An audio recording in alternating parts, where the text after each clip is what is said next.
Yeah.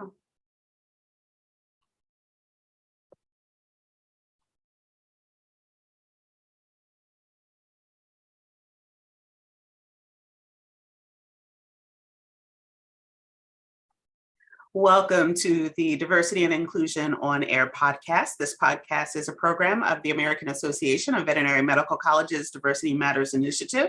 The podcast explores various issues related to diversity and inclusion in the veterinary profession and provides the AAVMC an opportunity to offer ongoing diversity programming to our member institutions as well as all veterinary professionals. My name is Dr. Lisa Greenhill, and I'm the Chief Diversity Officer here at the AAVMC. So today we are talking about yet another DEI group that emerged out of these social uprisings from the summer of 2020. Now, I've discussed that period of time a number of times. It's kind of somehow a lot of the shows over the last 2 years have tied back to the events of 2020. Because it was just so pivotal, I think, for so many of us personally and professionally in terms of the development of diversity, equity, and inclusion programming writ large, but also specifically within the veterinary profession. So during that summer, many folks called for AVMA to dust off the Diversity Task Force report that was created way back in the time machine, 2006, and that task force, of course, was sunset after it completed its work. But much of the items in the report didn't really get much attention in the subsequent 15 years or so. And so the uprisings in the summer kind of really sparked a bit of a fire for a lot of folks. And to say that there were calls were probably a little bit polite. They were more like demands of veterinary organizations during that time. And so during that period, the AVMA DEI Commission was created to chart a course for all of us to be more responsive to underrepresented and marginalized communities who are part of the profession. So today, my guests are the commission co-chairs, Drs. Christine Jenkins and Dr. Ruby Perry. Hi. Hello. Hello. Hello. And so welcome to the show.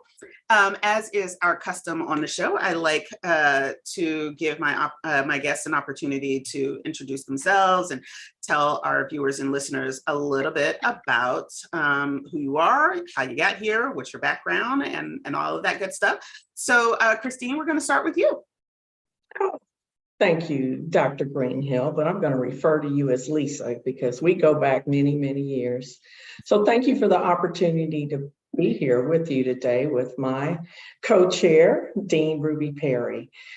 My current role is Chief Medical Officer and Vice President of Veterinary Medical Services and Outcomes Research at Zoetis.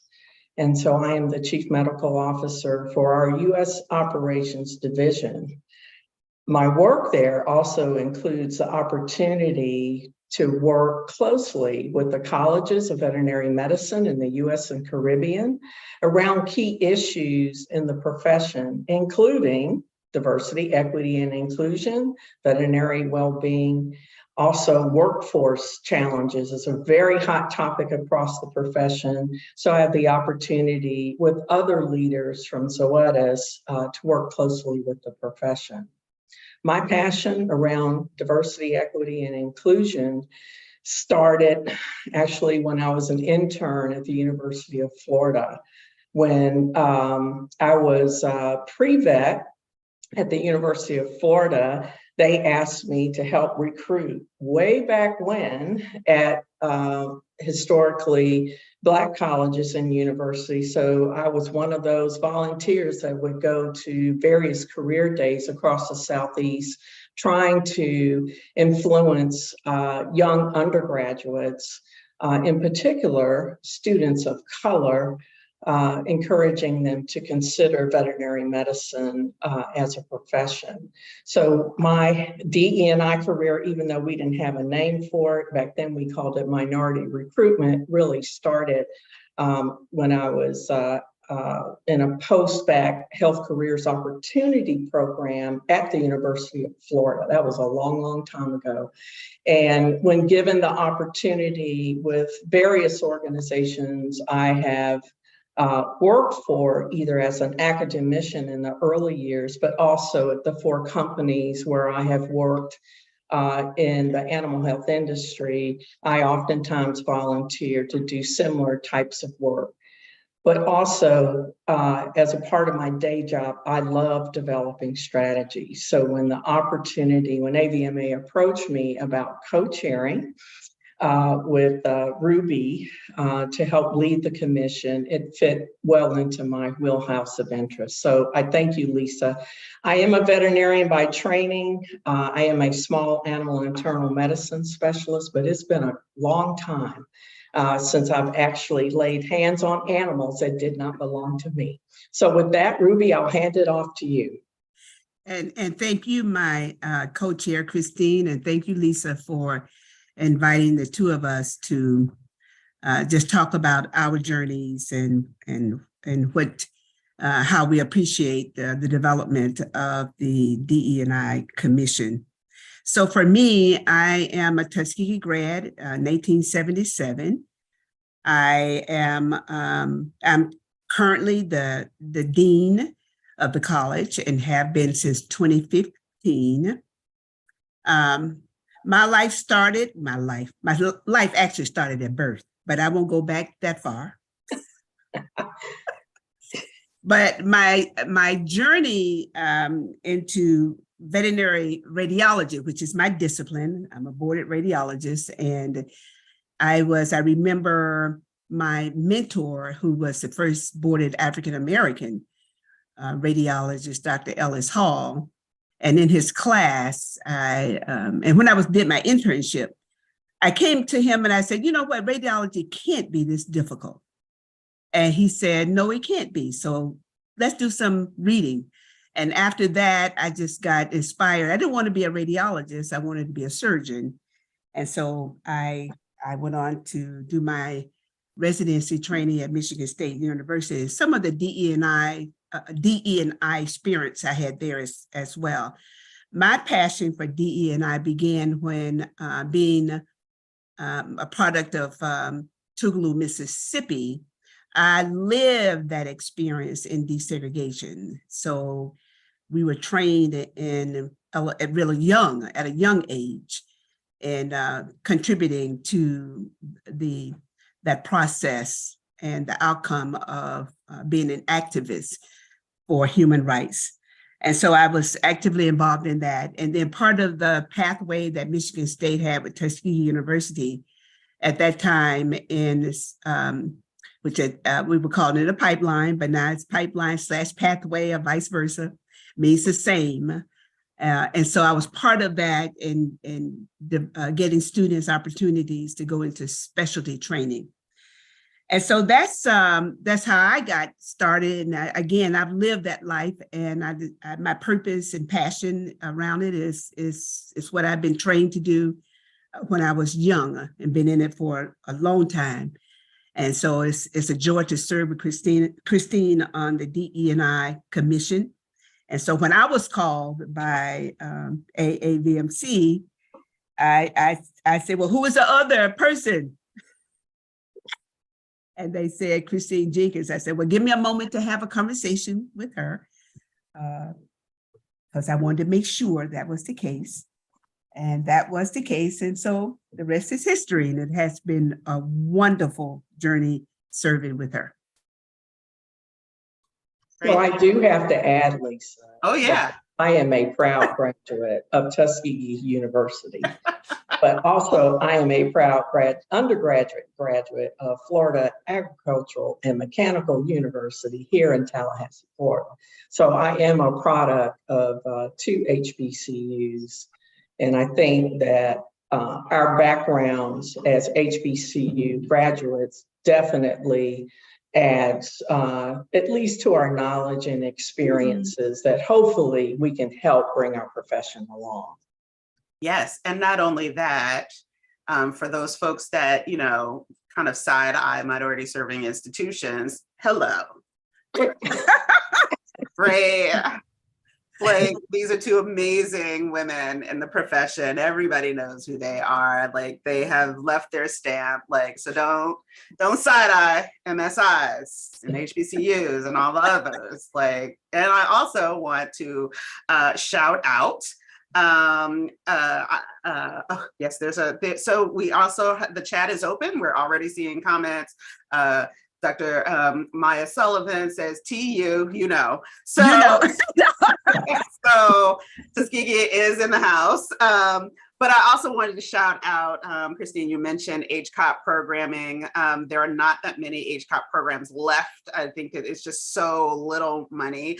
But I think it's really also important for folks to understand and know that so many underrepresented, especially African Americans, Black veterinarians in the US, came up through not only HBCUs, but also came up through HCOP programming on their professional path. So, you know, it's not a program that we hear much about anymore because it kind of, again, it's been defunded, but we really in the profession owe a huge debt to the contributions that were made through HCOP. So let us dig in. Christine, what is the commission? What a great question. So obviously you've already heard that both Ruby and I were tapped by the AVMA and the AAVMC to co-chair this commission. And so first and foremost, this is a major collaborative effort between those two organizations. And also we pulled in other leaders from across the veterinary profession that have both a track record in DE&I or merely a passion to do something about improving diversity, equity, and inclusion for the vet profession. This commission is committed to promoting DE&I to serve all stakeholders. So our remit is extremely broad. It's as broad as you can get when it comes to the broad spectrum around the needs of DE&I in the profession. We also wanted to promote the value of DE&I throughout the veterinary profession, do what we can to increase the awareness around the needs, but also to increase the interest in us pulling together broadly across the profession. Part of the work that we started to do as the commission was to develop, make strategic recommendations to increase diversity among veterinarians, veterinary school applicants, and enrollees, house officers, including residents and interns, I'm going to say, and graduate students who hopefully will continue to lead and teach in our colleges of veterinary medicine, as well as paying close attention to increasing the pool of board certified specialists. Yes, Ruby and I have a certain bias there. We also wanted to, as the two broader organizations, encourage and assist other veterinary medical associations and animal health companies in finding ways to measure, but also to improve DE&I within their own organization. So our remit was fairly broad. Yeah, that's a lot. That is a lot. For folks that are watching live, I have dropped a link to the commission page from AVMA, and I'll certainly also include that in the show notes. So, you know, Ruby, then there were so many groups that were really interested in somehow participating, right? And so there were so many folks that, you know, threw their hat in and said, I really want to be a part of the commission. And can you tell us just a little bit about how the commission was structured? Certainly, like I said, we know that there were members, there were advisors, and all of these myriad of people. And thank you for that question, Lisa. That when we got started, we realized that there were so many people, veterinarians who, and then there were some non-veterinarians as well, who wanted to be a part of something good. And when something is moving, that's making a change, people want to be on board, with that. Mm-hmm. And so we had all of these. It was a joy reading through all of these bios, and just like any organization, you don't want. Well, not that you don't want. It's not effective to have a huge group. Right. So we knew we had to pare it down to a reasonable number. So it even took time and effort to determine what that number would be. And so we decided that to the best of our ability, going through all of these persons who said, I want to be a part of a group that's working together to change the landscape of the veterinary profession. And when, now that we realize that we don't want to be the least diverse profession of all the healthcare, and who wants to be labeled with that? And so having this group come together with the same mindset, the same purpose, the same charge, and making a difference and changing that stigma, we wanted to do that. And so we went through, Christine and I, and then our other team of AAVMC members and AVMA members. And it's like, guys, this is a great person. Oh my gosh, that's a great person. Oh my God, that person could bring so much. So we went through all of them, and we were still left with all of them. So we went back through a second and third, I think 4 times, Christine. Then it was several times that we went back through that list and trying to pare it down. And we just ended up with those. We wanted to make sure that the group was diverse. That was number one, of course, because that's what we represent. And then those who we thought could do more on the advisory side, we asked them to be on the advisory board. And then the rest would work with us in the meat and potatoes of getting the work done. And that's how we ended up with such a great group of members on the commission. But it was not easy. No, there are about 16 members, I believe. So yeah, but we started with a lot. A lot of folks were really interested, which is a good thing, right? But I think lots of organizations and communities kind of go through this process, and I know that there was a lot of discussion about, blue ribbon panels and commissions and task force and all of these collectives that we have that kind of produce recommendations and reports and those types of things. Certainly there was a predecessor to this 15 years ago. What makes this commission and this moment different?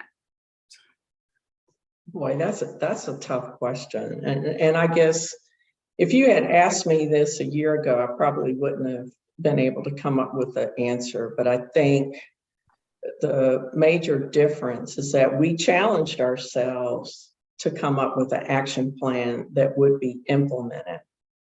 And the difference is that the commissioners didn't hold back. So it was sometimes challenging for us to pull together the various different ideas and thoughts that people had around the approach. But what we wanted to do is to make sure that we were able to influence actionable planning that could be led by both AVMA and the AAVC. So I think that is the difference. And so I would say the outcomes of the, how many years? 2 years of work, seems like 5, but it was 2, were the present day outcomes of the work. And I think the pressure from society, which was much more intense at the time this commission was pulled together. And then we just had to continue to be able to respond to the various societal pressures that were going on due to the various events. But may I add that this came together during a pandemic. Yes. Which made pulling our team, the commission, as well as the advisors together in a collaborative way, the fact that we didn't feel safe meeting in person. Yes, I was the most paranoid one out of me and Ruby. But I had COVID, right? Yeah. And had gotten very ill during early 2020. So that made our work even more challenging to pull the team together in a timely fashion in a way that we could start to outline the strategic approach. Yeah. You know, and to add to that, we had great facilitators as well, just a great support staff, just to keep us on point. Because when you're passionate about something, you end up taking it personal, and it's not about, it's about what is our charge and what is our goal.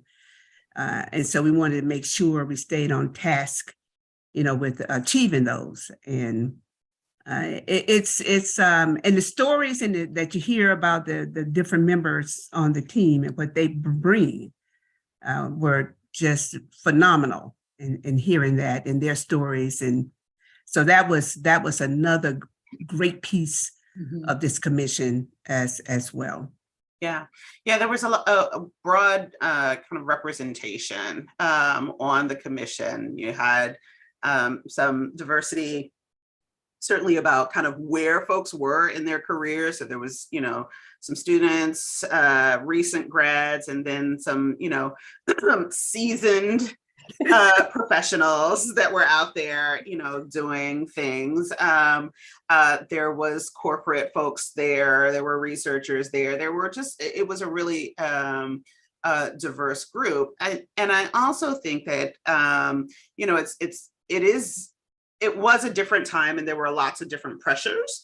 And certainly, you know, AVMC and AVMA were under a lot of kind of pressure to respond to the ongoing chaos in the middle of a pandemic, right? And so everyone is really stressed. Everyone is really kind of going through things. And then for folks that maybe don't remember, we were dealing with issues around race. And then there was that unfortunate veterinary related incident with Congresswoman AOC and former Representative Yoho.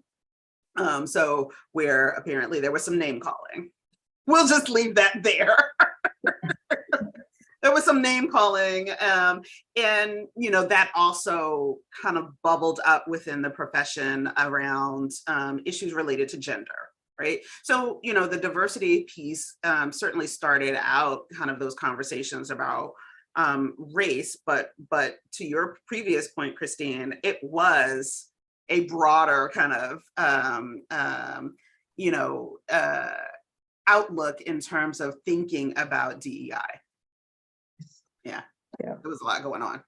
It was a lot going on. It was a lot going on. Yeah, we would plan what we thought we should talk about during the meetings, and then either incidents would happen or organizations would reach out to us for us to help them at a time when we were what we call forming and storming and trying to pull together a commission.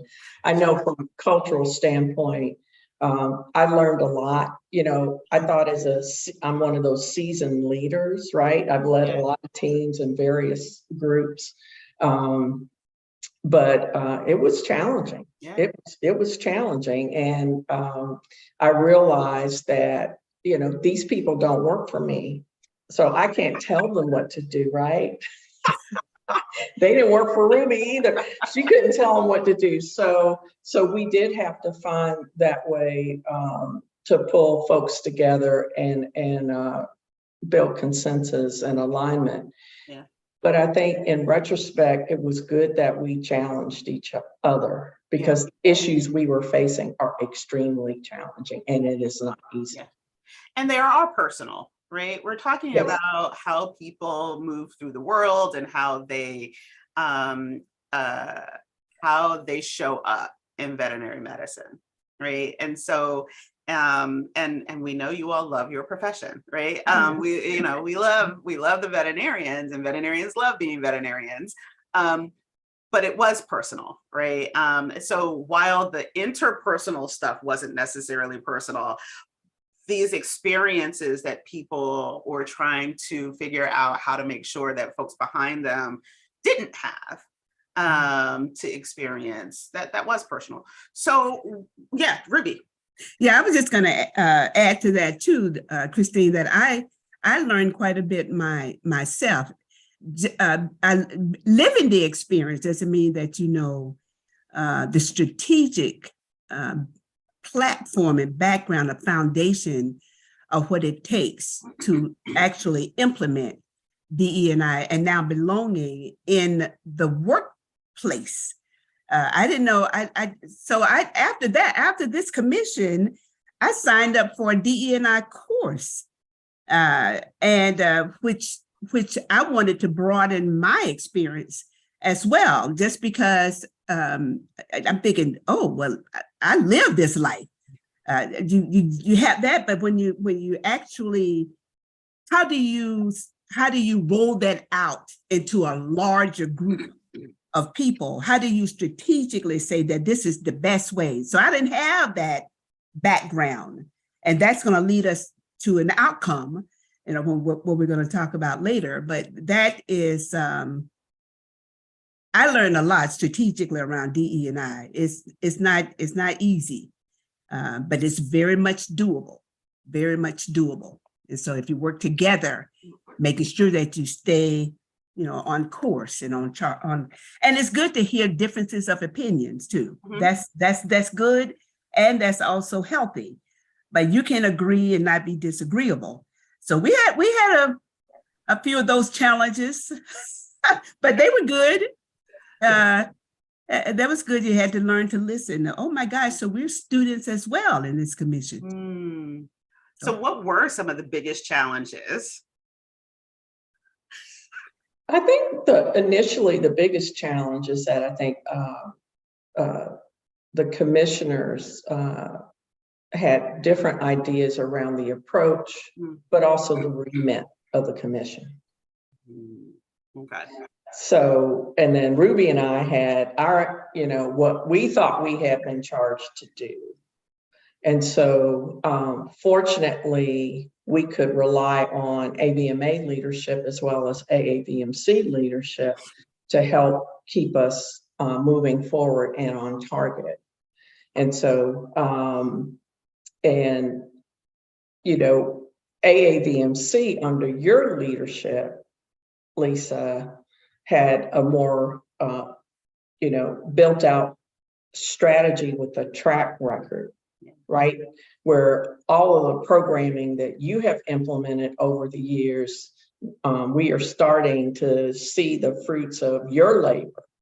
So from the CVM side, we had a well-structured machine in place. Not saying you have all of the resources that you need, because no one does, right? Right. However, on the AVMA side, I think they had been plagued more by start and stops over their legacy of their journey around DE&I. Well, move, forward to 2021, the pressure was on. Yeah. So a lot of the work that the commissioners wanted us to deliver was around helping build out that framework from the AVMA side, because AVMA represents the broader profession within the United States, which meant that AVMA had to play catch up. And so I think, when we talk about outcomes, we helped that organization get to where they needed to be to invest in developing the framework so they could develop a broad range, short, mid, and long-term strategy around DE&I. So although painful, I'm happy to say we were able to influence that change. Yeah.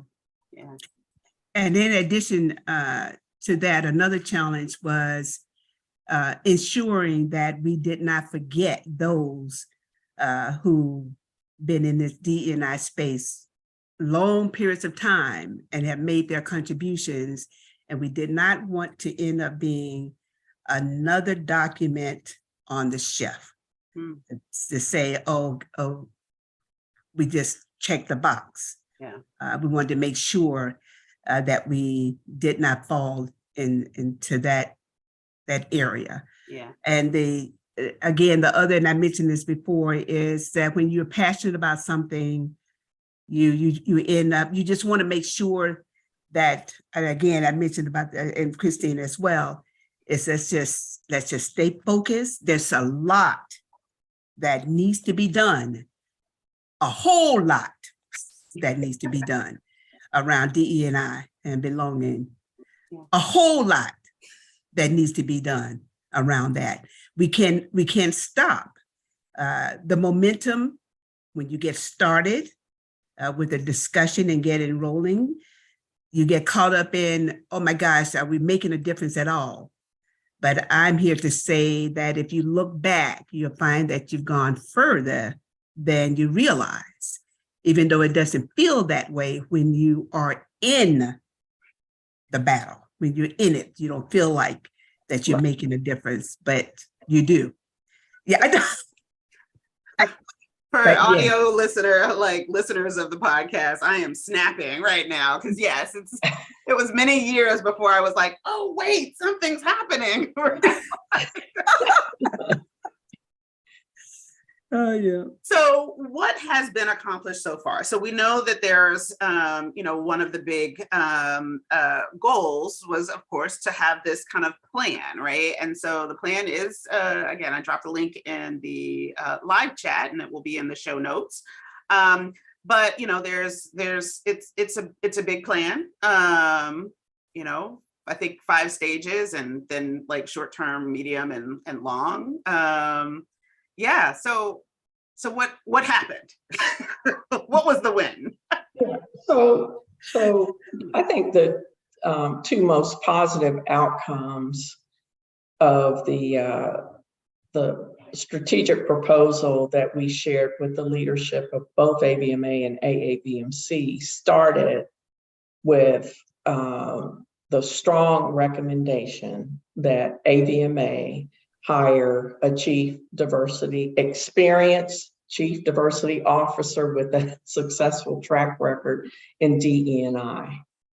And also, I think I can share that we felt strongly that that leader should report up to Dr. Janet Donlin, who is the CEO of AVMA.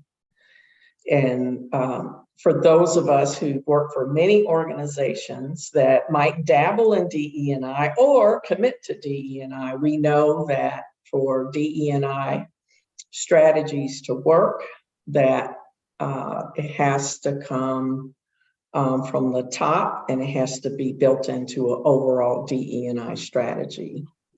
The other outcome, Ruby, I don't know if you want to talk about it, but part of what we had recommended was what could we do to support other veterinary organizations, despite the size, despite their mission, right, in their DE&I journey. And so we were happy to see that the VMAE, which is the Veterinary Medical Association of Executives, VMAE, partnered with AVMA, and they have recently launched Journey for Teams. And that is a roadmap with tools that organizations can use, including veterinary practices or academic organizations, where they can get the tools that they need to support them in their DE&I journey. Okay. So those are the two deliverables that tied nicely back into the strategy that we proposed. Yeah. Great. Go ahead, Ruby. Yeah, I just wanted to add to that also, Christine, in terms of outcomes. You know, when we started, we found out that there's so many organizations that are having efforts in DE&I. And so why not have some type of platform where you're working together? Why not, you know, we say this all the time, it's a cliche, why are we reinventing the wheel when there's information out there, there are strategies out there, there's modules out there that's already working. Why can't we partner? You know, we talk a little more about partnering now than ever before. You know, not only is money, revenue is a problem, why not strengthen and enhance when you can work together with these groups that are already made ways. So, and we don't want to be in a vacuum either to say, well, this is what we did, or this is what I did. No, this is what it's going to take, all of us working together and be on the same page, or as they say, on the same page, in the same playbook, to make sure that we're going in the same direction with that as well. So I agree, Christine, those were the two major outcomes that came out of the commission that we're pretty proud about. Yeah. We want to also acknowledge the presidents of the AAVMC and AVMA at the time when this all got started with Dr. Craig and Dr. Markell, who are no longer in those positions, but it's when you have powerhouses, well, power homes, power rooms, whatever you want to call them, power, you're in control, whatever, can get together and decide on something that is good and work together, that is a major accomplishment. And so I just want to acknowledge those two as well on the program. Awesome. I want to shout out, of course, Dr. LaTanya Craig, my counterpart, the Chief Diversity Officer at AVMA. She and I go way back, and we talk sometimes daily to chat about really kind of knitting programs together and not duplicating efforts, but really, having a highly collaborative relationship, because that's what's necessary for success in the long term. So shout out to Dr. Craig. I hope to have her on the show at some point, but we're still letting her get her sea legs. Yeah. Shown for her.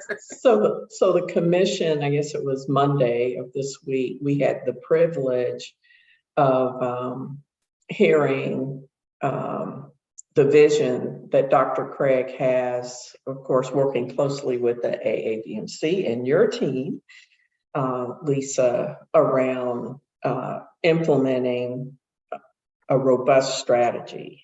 And it was like a lot. I cannot believe what you all have gotten done in the short term that Dr. Craig has been in her position as the Chief Diversity, Equity, and Inclusion Officer at AVMA.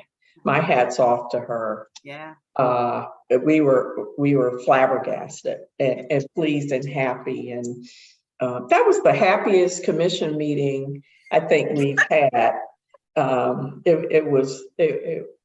It just wow, we got there. Yeah, it was good. I do want to acknowledge there was a question in the chat. I've actually answered it in the chat, but I did want to let folks know. So the question from Dr. Sullivan was, how can the DEI Commission teach or inform undergrads and vet students at HBCUs on how best strategize when encountering diversity issues? is this something the commission would even address? And my response to that was that the commission really is looking at things at that organizational systems level versus kind of the individualized strategy pieces of kind of what those things would look like on the ground. That said, Dr. Perry and I are actually working on, we have a working group here at AAVMC on minority serving institutions, of course, which HBCUs are MSS as well. And we're looking at ways of connecting, doing outreach education, and really working with pre-health and pre-vet advisors at MSIs. And so very excited, just got a big grant from the Margaret A. Cargill Philanthropies to fund that. And so we will be rolling that out in 2023. So as we start to wrap up, what is the future of the commission, right? So what next? Is it sunsetting? Is it staying? Is it expanding? Do we even know? What's next? Well, I think the first step was to allow Dr. LaTanya Craig to get her footing, as you said, and for her to take a look at what the commission had recommended as far as short, mid, and long-term goals within the strategic recommendations. And so Ruby and I actually talked about this earlier today, just because we always check in with each other, right? And we feel that the role of the commission is to supplement pretty much continue in an advisory capacity, both the efforts of the AAVMC as well as the AVMA. And we do feel that the commission, whether it morphs into, a different group or morphs into a different role, the bottom line is you've got the commitment of a lot of veterinary colleagues who have a true passion for DE&I in the profession. And so we would love to continue to be the sounding board for ideas, but also a resource for the work that needs to continue, that we've only just started from the broader veterinary profession side. So we're still trying to catch up with you, Lisa, and all that you've done for the colleges. Ruby, what are your thoughts? I definitely agree with that. We did have a discussion, Lisa, on that on the board, on the commission at one of the meetings in terms of what's next. It's again, we're just not checking a box. This is what is it? This is a race and not a sprint. Is that the late? So there, and how many times did I say there's a lot of work that needs to be done? So you don't just stop and give it to the baton for just one person to lead. We still have a role in this race. Yeah. Well, this journey, I should say race, in this journey. So AVMA now has a DEI person. See, AVMA got to catch up with AAVMC now. Just saying, give AAVMC a shout out. Now, I am an AVMA member, and I have been since I graduated. So therefore, I can say what I want to say, because I am now, I'm one of those members that I don't have to pay dues because I've been in there every single year since I graduated in 1977. So for those of you who are not AVMA members, you need to be one. And so I'm not getting paid $1 for saying that, but that is important to be a part of a group that oversees the veterinary profession, one that we love so much. And so yes, there is still a role for us. And so Dr. Craig needs the support. You need the support. So your ideas that you've been pushing for many years now may be able to be filtered through an advisory group. Who knows? Yeah. So we have to come back and talk about who those members are going to be. Mm-hmm. Maybe a rotating plan where you serve, and so that many others can serve. That's what makes it good and healthy when you get new people, new ideas, coming into the commission. So that's great. How are we going to better use the advisory board? So there's a lot of questions that we have to ask in terms of what this commission is going to look like, with now that we have Dr. Craig on board. Yeah. And, thank you so much for the shout out, but and AVMC, but there is still, as both of you have said and acknowledged, there's so much work to be done.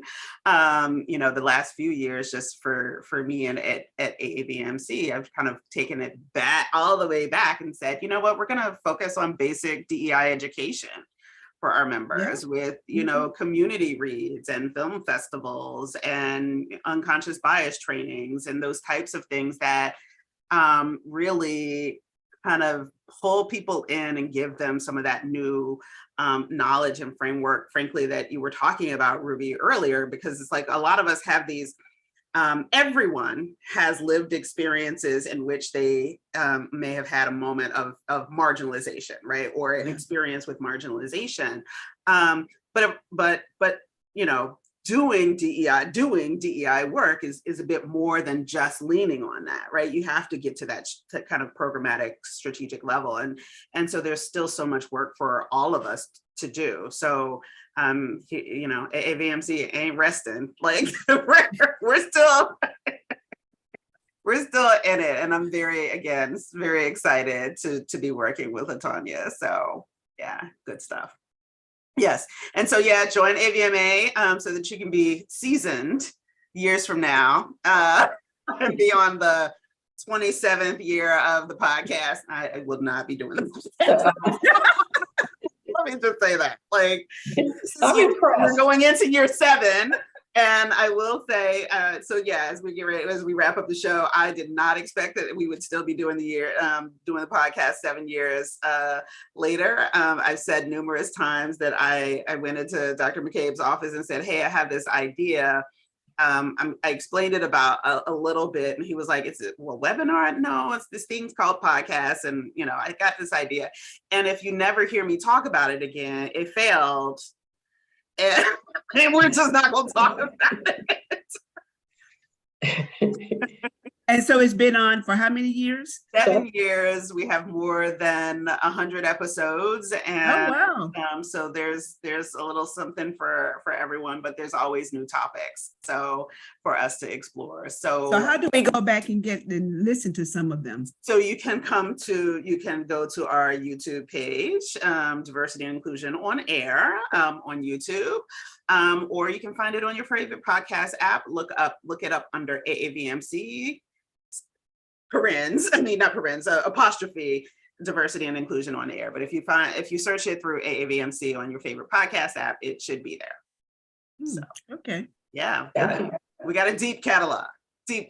So with that, this has been another episode of AAVMC's Diversity and Inclusion on Air. To both of my guests, whom I love, adore, and admire so much. They have been there both for me throughout my career, hanging around you all veterinarians.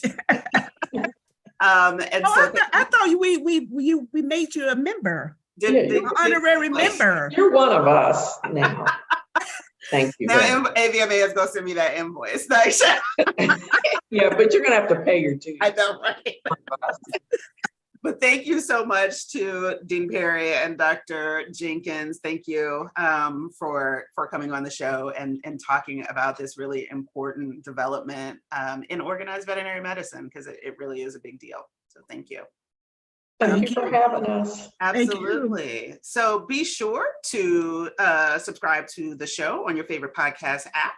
And just as an FYI, the Facebook page associated with the podcast will be migrating.